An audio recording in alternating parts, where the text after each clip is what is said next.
Hey there, today I'm going to do a cylinder leak down test on this Honda. This is a D15Z1. First step is just going to be pull out spark plug here. So, gonna spark plug socket down,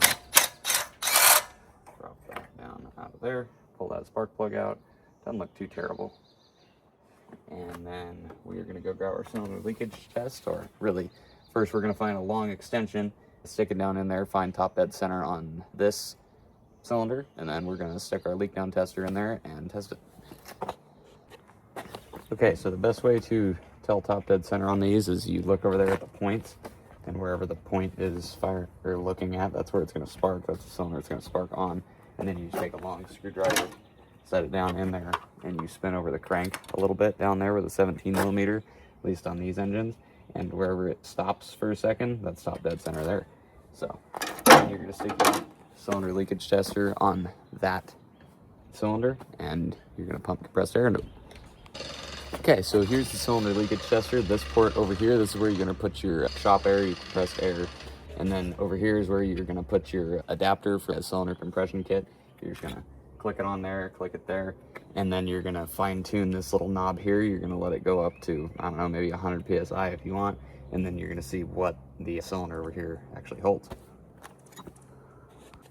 Okay, so once you have them all hooked up here, you're just going to look at your left gauge, the one that the air hose is going into, and you're just going to twist this knob all the way up, really as high as it'll go, or to a point where you can measure easily. So I'm going to set it there at 80. So we're at 73 out of 80. So the leakage percent there is fairly low.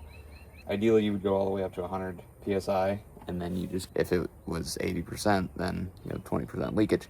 I'm gonna just kind of listen to the air box. If the air box is having air hissing out of it, then that's intake valve. If you can hear it out of the exhaust pipe, that's exhaust valve. If you can pull the dipstick tube and hear it out of the dipstick, then that would be rings.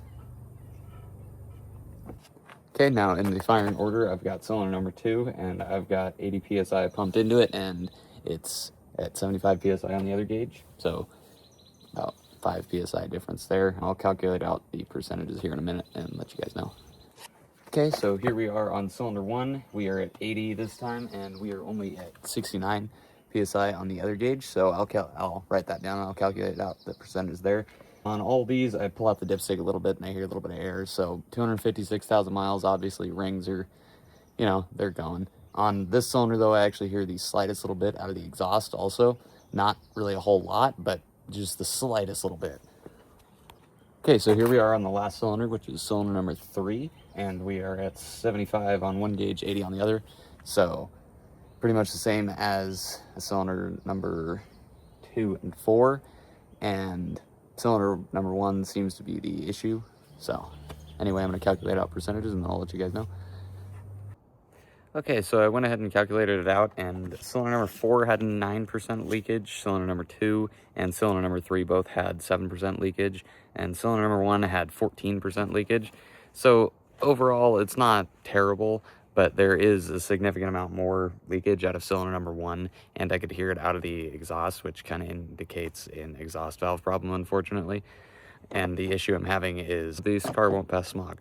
So I think what I'm going to end up doing is just ripping out this D series and then getting a B series. I'm thinking B18, B1 would be the quickest, easiest, and cheapest swap for right now. So anyway, that's how you do a cylinder leakage test. Thanks.